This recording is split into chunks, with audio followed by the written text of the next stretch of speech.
Creatives. I'm going to tell you guys the not so secret way to improve your creativity and also get even more inspired. As a creative, having a community of creative friends that you can lean on is so important. But also, so is having that solitary time to be able to hear your own thoughts and channel things through yourself that you are supposed to bring to life. Finding that balance between the two is really important to be able to maximize your creativity and find what's right for you.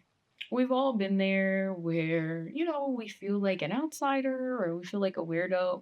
I feel like, especially early days when I first was starting my creative journey, and I just felt so alone, like nobody got me. When I really started going out and meeting people that had similar interests to me, it was like just this sense of belonging and also feeling seen like never before. One thing I've noticed as I've been talking more about creativity and just living the creative life is ultimately this balance that has to be found between whatever it is that I'm talking about, and that is definitely key today. So I thought I would talk about the importance of the community side and the importance of solitude and kind of weaving the two together to find that balance, that yin and yang, if you will. And then I'll share the building blocks to building your creative community. Let's start with the community side. You can have a safe space to share your ideas without feeling like a weirdo. You leave events feeling inspired and motivated and gain new insights. Leave events inspired to try new things and gain new perspectives. When you hear how your other creative friends are doing, like their creative energy sparks you, like you get more motivated. I get so motivated around my creative friends when they're telling me what they're doing, what they've got going on. You can improve your skills. Okay, maybe some of your creative friends are really good at marketing. Maybe they're really good at hooks. Maybe they're really good at monetizing. Maybe they're really good at YouTube videos. Maybe you're really good at TikTok, but you can learn from each other and build your skills and improve. And one thing is that your skills always get even better when you teach somebody else and pay it forward. And that creativity cycle that happens when you share your knowledge and they share theirs, it's like this cycle. It's that giving and receiving that is so helpful and continues to bring it back to you when you do that. Now let's talk about the solitude side. It's so important to have those head down seasons where you're just like focused on yourself and putting in the work, because yeah, events and hanging out with people is fun, but sometimes it can influence you a little too much in what you're doing. And we also want to make sure that we're always self-reliant and we're aligned with our core identity, because I've also had experiences where I feel like maybe some creative people that I know were leaning too much on their community to give them all these things that they wanted, put them on. Oh my gosh, I can't stand when people ask to be put on. Like it's because to me, you'll get put on when people feel you're ready to be put on, or when they see an opportunity that aligns with who you are. And that's not to say that I don't think you can't, you should never ask people for things, but I think you have to be very self-aware and put yourself in their shoes and really look at what you're doing. You want to make sure that you're not asking your community to put you on their back, and you're carrying your load and you're sharing just as much as you are expecting to receive. I remember when there was a period that I was going out a lot and I felt like I was seeking something outside of me, and I was like expecting like something to happen at these events. I don't know, like someone to swoop in and save my life. And I realized like, no, the answer is not at these events. The answer is not in somebody else. The answer is in me. Whatever it is I'm looking for is in me. And so that was when I knew it was time for me to have a head down season. That power comes from within first. It's not something external, it's internal. So if you feel like you have to go out all the time, or you need your community to do this, you need people to do this for you in order to be, then you're giving your power away. And you need to go back and have some solitude time, the head down season, to get back to finding that power in you. One thing that I always say, and I got this from my relationship mentor, but it applies to everything. When she said this, she said, like, I don't expect my husband to give me what I want. I just say what I want. And God's going to give it to me. It may not come through him. It may not come through my job. It may not come through this certain place that I think is going to come through. It comes through God, and God is going to work through whoever he wants to work through to give me what I want. So opportunities, inspiration, I'm not looking for them to come through somebody else. I'm looking for them to come through God, and God is going to use somebody for them to come to me. But I don't have to go out seeking whoever that's going to be like, oh, you're going to give it to me. Well, you're going to give it to me. Well, that person's going to do this and I need to. No, no, no, no, no. I rely on myself and God, and he's going to use whoever he feels is a good fit to use in order to give me whatever it is that I need or want. So you can kind of see how you have to find a balance between the two, right? If you are too focused on your community, then you're not in touch with your core identity and you feel a little bit powerless because you're always expecting things from other people. You're looking to other people to give you something. And then if you're too, on your own, you're too solo, I feel like you can miss out on opportunities because you're not putting yourself out there. And also, you're missing out on the opportunity to learn from others. You're trying to do it all yourself. You're trying to learn everything yourself. Most things that I know when it comes to my creativity and my content creation, somebody taught me that. Somebody showed me something like my photography. There are two photographers who taught me how to take photos and how to edit. And I'm forever grateful to them. They taught me that. I didn't, yeah, I used YouTube as a resource as well, but they expedited the process of me learning how to shoot so much quicker working with them. Modeling. Somebody taught me how to model. I didn't know how to model. I did watch some America's Next Top Model, but it was too much drama in between to really learn the modeling. But I learned how to pose and move my body through somebody else. Somebody taught me that. This life is about relationships and collaborations and not just about doing everything by yourself. So, and everything that we do receive, everything that happens to us, for us, usually there's somebody else involved. That's like natural disasters or like it raining outside, but pretty much anything else, somebody else is involved in that happening, whether that's you, getting a check. Somebody has to write that check. Somebody has to type that check up.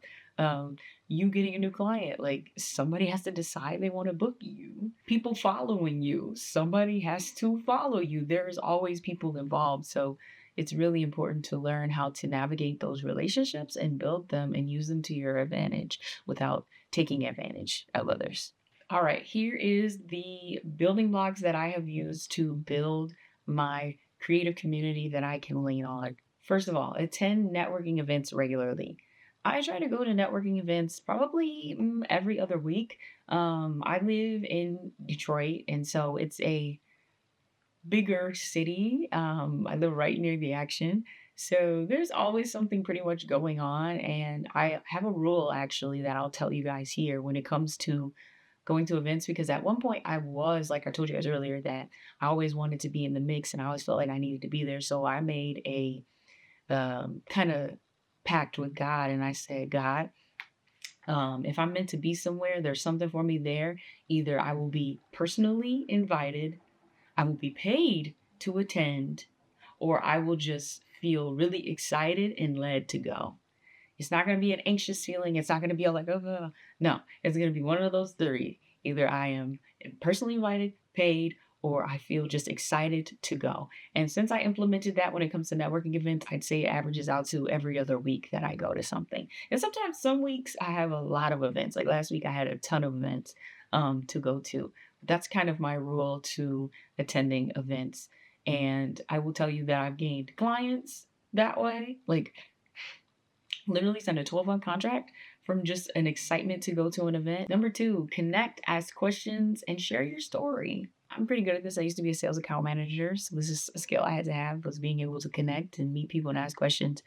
But I don't try to work a room by like going up to everybody, hi, hello, seeing them for 2 minutes and walking away. Like I'm more about genuine, deeper connection. So I'll just kind of be experiencing the room and, just vibing and let whatever's meant for me come to me. Or if I'm led to say something to somebody, I do.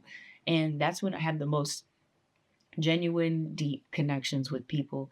And the easy thing when it comes to asking questions is just ask people, what are they excited about? Not what do you do? You can't ask what do you do. Some people don't like it. I don't really care, but like Ask them, what are they excited about right now? Like what are they any fun projects are they working on right now? Ask them those type of questions, something that's gonna light them up. Like the type of questions you would want to be asked. Also, share your story, share who you are, share what lights you up. That makes people feel more comfortable to also open up and share more about them. And then when you share your story and they're like, oh my God, you're a photographer and you do like, I don't know, vintage photos or something. I have this client that is currently looking for a photographer to do this vintage project. Bam, look, synergy. Or like, I know this model who does vintage work. You should link up and y'all can work together. Like, that is how that happens. But you have to give to receive. You have to ask questions and you have to be willing to share your story and who you are in order to be aligned and make those connections with people. Number three, keep nurturing connections. There is no excuse with social media, with LinkedIn, with Instagram, with TikTok, for you not to be able to keep nurturing your connections. I used to be very afraid to ask people to hang out, and I'm still a little scared working on it, but don't be afraid to put yourself out there. Shoot your shot. Number four, introduce and connect others in your circle. One thing that I really am good at is I am a connector, and I love being a connector. It's so fun when I go to events or I host events and certain people are there. I'm like, oh my gosh, like you guys should meet. Like you guys need to get together. And they make those connections and then they start their little friendships. And I'm just like in the back, like, I'm so happy because I just love connecting people, and people do the same for me when they see somebody or they think of somebody. They're like, Diamond, there's definitely somebody that I want you to meet. And yeah, I love that. I love when that happens. It feels so good when you're able to connect people.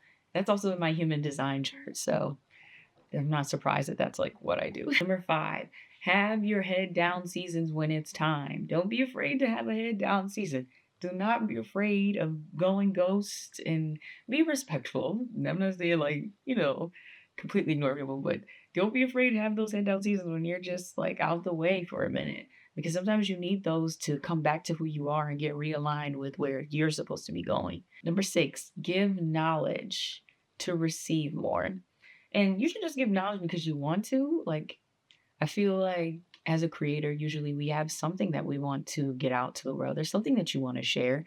And don't be afraid to share your craft. Nobody can ever do it like you. Not saying you have to give away every secret sauce, but you should be more giving of your knowledge than holding it back, because there's room for everybody to win. And if you feel that lack or you're worried that other people you're worried that there's not enough, that's something in you. That's a lack mindset in you. And you need to have an abundant mindset. When you think that you have so much to give and you can never run out with giving, that's when you are in abundance. And that's when you're gonna have more ideas.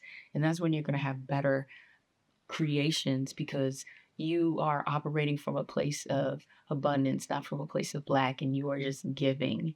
And when you give that value, you get it right back. And people will pour into you the same way that you pour into them.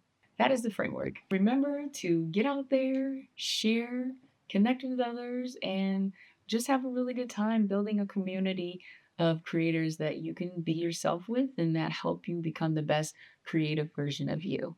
Give radically to your community, but never lose touch with the core truth, which is that your wisdom, your creative gifts are inside of you, and it's not something that you necessarily have to have somebody else pulling out of you all the time. It's already all in you. And when you find a way to balance the two, that's when you really start making that creative magic. Thanks you guys for watching. Bye.